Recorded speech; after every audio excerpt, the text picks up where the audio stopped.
रमाशंकर यादव विद्रोही की कविताओं में एक तरह की किस्सा गोई होती थी और उस कविताओं में और कविता के बीच की कहानियों में ऐसी बात छुपी होती थी जो धक से करके कलेजे को लग जाती थी। एक उनकी कविता है नूर मियाँ का सूरमा। ऐसा ही कुछ भाव है उसमें, मैं पढ़ रहा हूँ वो।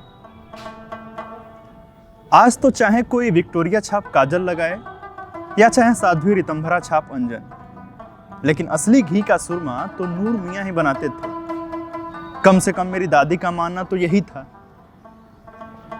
नूर मियाँ जब भी आते थे मेरी दादी सुरमा जरूर खरीदती थी। एक सींक सुरमा आंखों में डालो, आंखें बादल की तरफ भर्रा जाएं, गंगा जमुना की तरह लहरा जाएं, सागर हो जाएं बुढ़िया की आंखें, जिसमें कि हम बच्चे झांकें तो पूरा का पूरा दिखे।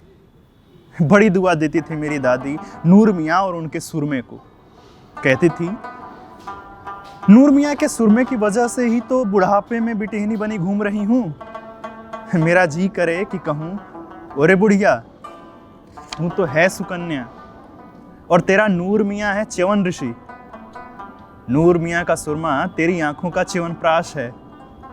तेरी आंखें आंखें नहीं दीदा हैं। नूर मियाँ का सुरमा सुरमा नहीं सिन्नी है, मलीदा है। और वही नूर मियाँ पाकिस्तान चले गए।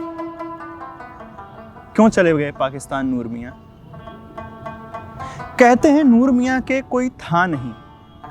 तब क्या हम कोई नहीं होते थे नूर मियाँ के? नूर मियाँ क्यों चले गए पाकिस्तान? अब न वे सुरमे रहे और न वह आंखें।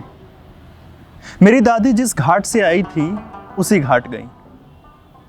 नदी पार से ब्याह कर आई थी मेरी दादी, नदी पार ही जाकर जली। मैं उसकी राखी नदी में फेंक रहा था तो मुझे लगा ये नदी नदी नहीं है, ये मेरी दादी की आंखें हैं और ये राखी राखी नहीं नूर मियाँ का सुरमा है जो मेरी दादी की आंखों में पड़ रहा है। इस तरह मैंने अंतिम बार अपनी दादी की आंखों में नूर मियाँ का सुरमा लगाया।